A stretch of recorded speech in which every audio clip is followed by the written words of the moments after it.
Welcome to study campus classes. চলো তোমাদের আবার আমরা ডে 3-তে চলে এসেছি কারেন্ট অ্যাফেয়ার্সের। ঠিক আছে, যে আমি তোমাদের সিরিজটা শুরু করেছিলাম যে কারেন্ট অ্যাফেয়ার্সের উপর, যেটা বিপিএসসির কারেন্ট অ্যাফেয়ার্স নাম আছে, কিন্তু তোমরা যেই পরীক্ষায় দাও না কেন এই কারেন্ট অ্যাফেয়ার্সগুলো খুবই গুরুত্বপূর্ণ। তো আমি তোমাদের প্রত্যেক দিন 10টা করে যে কারেন্ট অ্যাফেয়ার্স বলছি, মানে তোমরা হয়তো এর আগে আমি দুটো ভিডিও দিয়েছি, দেখে বুঝতে পেরেছো যে কন্টেন্ট কি আছে। এই যে কন্টেন্টগুলো আমি বলি, যেগুলো পরীক্ষায় আসে সেগুলোই বলি। এবং তোমার কাছে স্ট্যাটিক জিকে তুমি দেখবে, তুমি যদি এরকম আমার কাছে 4-5 মাস যদি টানা করো না, তো স্ট্যাটিক জিকে আর সমস্যা হবে না। এই যে তোমরা বলো না রেলের পরীক্ষা বা অনলাইনের যে কোনো পরীক্ষা দিতে গিয়ে দেখি কারেন্ট অ্যাফেয়ার্স মানে পুরাতন স্ট্যাটিক জিকে পুরাতন এটা, তাহলে সেগুলো তোমার কাছে সব ক্লিয়ার হয়ে যাবে। তার জন্য কিন্তু তোমাদেরকে প্রত্যেক দিন দেখতে হবে। আমি তো ভিডিওটা বড় করছি না, যেন প্রত্যেক দিন তোমরা বোরিং না হও, তার জন্য আমি 12-13-15 মিনিটের মধ্যে ভিডিওটা রাখার চেষ্টা করছি। ঠিক আছে, তো চলো আজকে আমরা 3 নাম্বার দিনে আমরা 10টা কারেন্ট অ্যাফেয়ার্স করবো এবং তার সাথে সাথে স্ট্যাটিক জিকেটাও করবো। তো দেখতে পাচ্ছ 3 নাম্বার পার্ট। আর একটা কথা, আমাদের যেগুলো বিপিএসসি 4.0 রেলওয়ের ব্যাচ, গ্রুপ ডির ব্যাচ, যেটা ডেসক্রিপটিভ ম্যাথ এবং ইংলিশের ব্যাচ, সেগুলো প্রত্যেকটা ব্যাচে আজকে কিন্তু 10% করে, 10% কোথায় 40%, যেহেতু ভ্যালেন্টাইন ডেতে তোমাদের এই 14% অফ দেওয়া রয়েছে। তো যারা যারা এখনো কোর্স কিনোনি, এটা যে 14% অফারটা কিন্তু ভ্যালেন্টাইন্স ডের জন্য। তো যারা নাওনি অবশ্যই নিয়ে নাও। চলো আমরা প্রথম কোশ্চেনে যাচ্ছি। দেখো, এর আগের দিনই আমি দেখলাম আমরা যে ওয়ান ডেতে কে পেয়েছিল। দেখো কি বলছে, who has bin name ICC women ODI cricket of the ইয়ার 2024, মানে 2024 সালের ক্রিকেট অফ দ্য ইয়ারের ওমেনের মধ্যে ওডিআই কে পেয়েছে। তো ছবিটা তোমরা দেখতে পাচ্ছ, যার নাম হচ্ছে আমাদের স্মৃতি মন্দানা। তাহলে মাথায় রাখবে, মেয়েদের মধ্যে ওডিআই পেয়েছে কি? স্মৃতি মন্দানা। এবার যদি বলে ছেলেদের মধ্যে, মেন্সের মধ্যে, তো সেটাও তোমাদের নাম দিয়ে দিয়েছি। তার নাম হচ্ছে কি? আমাদের আজমাতুল্লাহ ওমরজাই, যে হচ্ছে আফগানিস্তানের একটা প্লেয়ার। ঠিক আছে, তা মাথায় রাখবে মেন এবং ফিমেল দুটোরই হয়ে গেল। ওডিআই এর ক্ষেত্রে পরীক্ষায় এটাই বেশি আসে। নেক্সট কি বলছে দেখো, বলছে who has been crown ICC men test cricket of the year. যদি বলে test cricket of the year কে পেয়েছে, তাহলে আমাদের ইন্ডিয়ার দেখতে পাচ্ছ জসপ্রীত বুমরা। ঠিক আছে, ছবিটাও দেখতে পাচ্ছ, জসপ্রীত বুমরা আমাদের টেস্টের ক্রিকেট অফ দ্য ইয়ার হয়েছে কোন সালের? 2024 সালের। ঠিক আছে, নেক্সট 3 নাম্বার কোশ্চেনে যাচ্ছি। 3 নাম্বার কোশ্চেনে কি যাচ্ছি দেখো, বলছে কাপেট অ্যান্ড চাল bitches are located in which state, মানে দুটো বিচের কথা বলেছে। এই দুটো বিচ কোথায় অবস্থিত? তো এই দুটো বিচ কেরালার মধ্যে অবস্থিত। ঠিক আছে, আসলে কেন বিখ্যাত, কেন এসছে ফেমাস কারেন্ট অ্যাফেয়ার্সে, দেখো বুঝো। যে একাপেট বিচ যেটা আছে কোথায়? কোজিকোডে। এবং চাল বিচটা কোথায় আছে? ক্যান্নোর। হোয়াই ইন নিউজ, কেন নিউজে এসছে রিসেন্টলি? কারণটা হচ্ছে এটা ব্লু ফ্ল্যাগ সার্টিফিকেশন পেয়েছে। ইন্ডিয়ার total blue flag certification beach কতগুলো? তাহলে 13টা। তো মাথায় রাখবে, ইন্ডিয়ার টোটাল ব্লু ফ্ল্যাগ বিচেস কতগুলো? 13টা। এবং তার মধ্যে দুটো রিসেন্টলি ঢুকেছে, যেগুলো দুটো কেরালার মধ্যে। দেখতেই পাচ্ছ এই বীজগুলো কেন, এর সম্বন্ধে আমাদের আরো ডিটেলস আসছি। এবং এই 13টা বীজ কোথায় কোথায় আছে তোমাদেরকে এখানে ছবির মাধ্যমে দেখানো হয়েছে।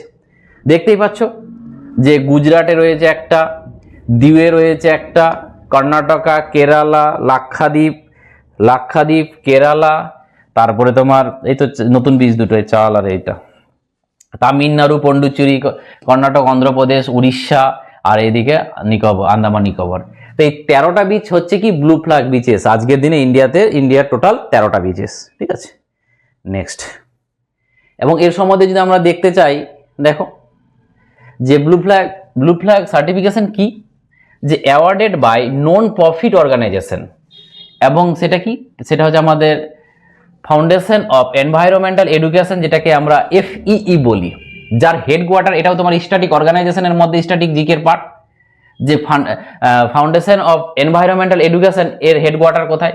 তাহলে মাথায় রাখবে ডেনমার্ক, এর হেডকোয়ার্টার হচ্ছে ডেনমার্ক। তারপরে কি এই eco levels awarded to beaches যেমন marina, small port and harbours এবং blue flag beaches considered cleanliness beaches of the world. Cleanliness একদম পরিষ্কার বিচ। এবং the mission of blue flag, যেটা কিসের জন্য এই ব্লু ফ্ল্যাগ যে বীজগুলোকে করা হচ্ছে কিসের জন্য? কারণ পরিষ্কার, যেন পরিষ্কার রাখে। যে আমরা দেখেছিলাম যে নরেন্দ্র মোদী গিয়ে একবার বীজ করছিল, দেখেছো তোমরা প্লাস্টিকগুলো ক্যারি করছিল। তো সেই রকম মিশন হচ্ছে কি যে to promote sustainability in the tourism and sector through, এক নাম্বার কি এনভায়রনমেন্টাল এডুকেশন, তিনটা জিনিসের উপর নির্ভর করে এটা হয়। দু নম্বর কি environmental protection and other sustainable development practices. এই তিনটা উদ্দেশ্যের জন্যই কিন্তু মানে প্রমোট করার জন্যই কিন্তু এই ব্লু ফ্ল্যাগ মিশনটা করা হয়েছে। ঠিক আছে, পরের কোশ্চেনে আমরা যাচ্ছি। পরের কোশ্চেনটা খুবই ইম্পর্টেন্ট, অ্যান্সার দিয়ে দেওয়া হয়েছে তোমাদের ভুলে, যে how many personality have been awarded with Padma award. এই যে পদ্মা অ্যাওয়ার্ডে কতগুলো টোটাল পেয়েছে? তাহলে পদ্মা অ্যাওয়ার্ড মানে পদ্মা অ্যাওয়ার্ডের মধ্যে তিনটা পড়ে, পদ্মবিভূষণ, পদ্মভূষণ, পদ্মশ্রী। ওই তিনটাকে টোটাল করে কতজন পেয়েছে? তাহলে মনে রাখবে 139 জন। এই 139 জন পদ্মা অ্যাওয়ার্ড পেয়েছে। এবং পদ্মার বলতে কি, পদ্মার মধ্যে কি কি পড়ে সেটাই দেখাচ্ছি। পদ্মা অ্যাওয়ার্ড 2025 টোটাল কতগুলো? টোটাল দেখো, সেটা হচ্ছে টোটাল 139টি অ্যাওয়ার্ড। এবং পদ্মা বিভূষণ 60 জন পেয়েছে, খুবই ইম্পর্টেন্ট, এই 60টা নাম মনে রাখবে। তারপরে পদ্মা ভূষণ 19 জন পেয়েছে, 7 আর 19 কত হলো? 7 আর 26 হলো। আর পদ্মাশ্রী পেয়েছে 113 জন। এই 113 আর 26কে যোগ করলে 139 হয়। এবং তাদের মধ্যে যদি বলে ওমেন কতজন পেয়েছে, তাহলে বলবে ওমেন পেয়েছে 23 জন। এবং ফরেনার বা এনআরআই বা পিআইও বা ওসিআই ক্যাটাগরিতে কজন পেয়েছে, তাহলে বলবে 10 জন। তারপর হচ্ছে প্রস্তমাস মানে মনোত্তর, যেটাকে যারা মরে যাওয়ার পর অ্যাওয়ার্ড পায়, 13 জন। ঠিক আছে, তো এইগুলো কিন্তু পরীক্ষায় আসে। তোমরা একটু থামিয়ে নামগুলো দেখাচ্ছি, এই থামিয়ে তোমরা নামগুলো একটু দেখে নেবে। ফেমাস ফেমাস এই যে পদ্মা বিভূষণ যেগুলো 7 জন যে আছে, এই 7 জনের কিন্তু তোমাদের কাছে খুব ইম্পর্টেন্ট। প্রত্যেকটা নাম তোমরা একবার করে পড়ে নেবে এবং পিডিএফটা সংগ্রহ করে নেবে অ্যাপ থেকে। এই অ্যাপ থেকে তোমাদের সব কিছু পেয়ে যাবে এখান থেকে। ঠিক আছে, এবং খুব ইম্পর্টেন্ট। তারপরে দেখো 19 বলছি। এবার পদ্মভূষণটা কি? পদ্মভূষণে 19 জন পেয়েছে। আমি যেগুলো কালার করে দিয়েছি রেড কালার, তো একটু ওগুলো বেশি ইম্পর্টেন্ট। ঠিক আছে, চলো। এবং পদ্মবিভূষণ 2019, এটা ডবল হয়ে গেছে। এবং দেখো এই 113 জন। স্পোর্টস ফিল্ডে কতজন আছে তাদের, কারণ আমাদের পরীক্ষায় দেয় তো যে এই লোকটা কিসের সাথে, কোন খেলার সাথে জড়িত, তখন তোমাদের কিন্তু এগুলো কাজে লাগবে। ঠিক আছে, হরবিন্দর সিং হরিয়ানা আর্চারিতে। ঠিক আছে, তারপরে হচ্ছে এগুলো দেখে নেবে একটু। ঠিক আছে, এই আরওয়াজ সিং, এটা আমরা তো জানি, সেটা হচ্ছে ক্রিকেটার একজন। রিসেন্টলি আমাদের কি হয়েছে, সে অবসর নিয়েছে, তার জন্য হয়তো দিয়ে দিয়েছে। ঠিক আছে, সত্যপাল সিং, এগুলো একটু দেখে নিবে থামিয়ে। এবং পদ্মশ্রী 2000 আদার পার্মানেন্ট নেম, যদি আদার্স একজন দেখতে পাচ্ছি আমরা অরিজিৎ সিং। ঠিক আছে, মানে এগুলো আমি কেন এক্সট্রাভাবে দিয়ে দিয়েছি, এগুলো কোনো না কোনো জায়গাতে এদের ফেমাস আছে এরা, তার জন্য কিন্তু এইটিও তোমাদের দরকার। তো তোমরা একটু ভিডিওটা থামিয়ে একটু নিজেরা দেখবে। আর যারা কেউ যদি বলে আমি খাতায় লিখবো, সে আরও ভালো কাজ করবে, তাকে আর সে আর ভুলবে না। ঠিক আছে, When was World Leprosy Day celebrate in 2025? মানে কবে কোন ডেটাতে এই বছর 2025 সালে আমাদের কুষ্ঠ রোগকে সেলিব্রেট করা হয়েছে, মানে ডে মানানো হয়েছে। লেপ্রসি ডে মানে হচ্ছে কি কুষ্ঠ। তো এটা কবে মানানো হয়? তাহলে মাথায় রাখবে এর পার্টিকুলার তারিখ হয় না, এ হয় কি লাস্ট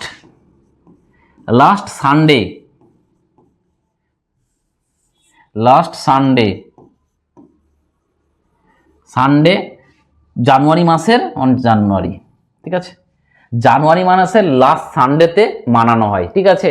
তো লাস্ট সানডে এবার পড়েছে যেটা হচ্ছে আমাদের 26 তারিখ, ঠিক আছে। তো এবার ছিল 26 তারিখ, তাহলে মনে রাখবে 2025 সালে 26 তারিখে। দেখতে পাচ্ছ যে ওয়ার্ল্ড লেপ্রোসি ডে হচ্ছে লাস্ট সানডে অফ জানুয়ারি। এবং থিম কি ছিল, যে ইউনিট এক এলিমেন্ট। এই লেপ্রোসি এটা কি ব্যাকটেরিয়াল ডিজিজ, মানে ব্যাকটেরিয়ার দ্বারা সংক্রমণ হয়।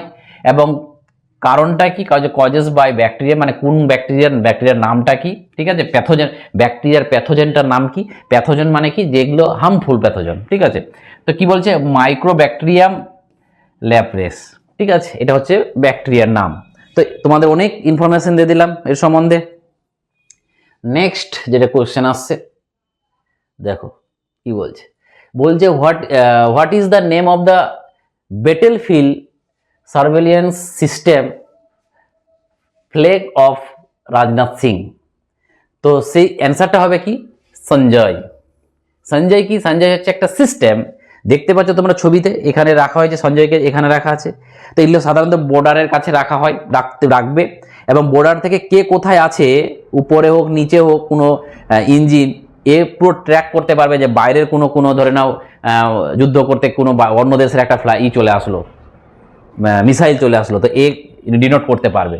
তো ওটাই বলছে এই সিস্টেম ডেভেলপ করেছে কি ইন্ডিয়ান আর্মি আর ভারত ইলেকট্রনিক্স লিমিটেড, মানে যেটাকে আমরা বেল বলি। এবং এই Sanjay an automated battlefield surveillance system that collect data from ground and aerial sensor, মানে নিচেও হতে পারে, উপরেও বাতাসের মধ্যে থেকেও যে কোনো খবর নিয়ে আসতে পারে, ঠিক আছে। এবং এটা পারপোজ কি, এটা হচ্ছে monitor the vast land border, মানে যেগুলোতে ল্যান্ড বর্ডার আছে সেখানে লাগা হয়, যে উপর থেকে দেখা গেলো যে কোনো মিসাইল অন্য দেশ ছুড়ে দিল, তোমরা কিন্তু আমরা আগে থেকে জেনে যাব যে এটা ডিটেক্ট করে নেবে, ঠিক আছে, এবং সেটাকে আমরা ধ্বংস করে দিতে পারবো। নেক্সট যে কোশ্চেনে যাই আমরা, কি বলছে, হয় national voter day is celebrated every year, মানে আমরা ন্যাশনাল ভোটার ডে বছর কোন তারিখে মানাই। তো আমরা মানাই কি 25শে জানুয়ারি ন্যাশনাল ভোটার ডে আমরা মানাই। এবারের থিম কি ছিল, nothing like voting, I love for sure, এটা হচ্ছে এবারের থিম। এবং ইলেকশন কমিশন কবে কি আছে আর্টিকেলে, দেখো যে কনস্টিটিউশনাল বডি আর্টিকেল হচ্ছে 324, এবং এর আগের দিন আমরা পড়েছিলাম মনে আছে 124 কি ছিল, ইলেকশন কমিশনার।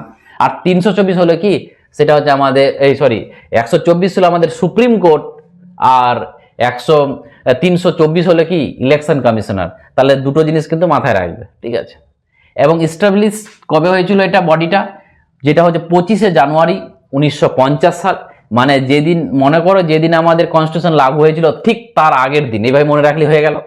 এবং কম্পোজিশনটা কি, কম্পোজিশনটা হচ্ছে কি 3 ইলেকশন কমিশনার, মানে আজকের দিনে কজন ইলেকশন কমিশনার থাকে, 3 জন, একজন চিফ ইলেকশন কমিশনার, একজন 2 আদার কমিশনার।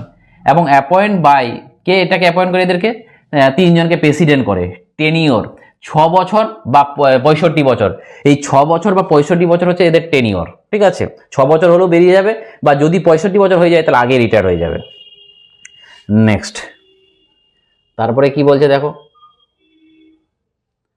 বলছে where was the 55 world economic forum, যেটা আমাদের WEF মানে এটা করে সেলিব্রেট করে, মানে মানায় অ্যানুয়াল মিটিং হেলথ কোথায়, মানে ওয়ার্ল্ড ইকোনমিক ফোরাম,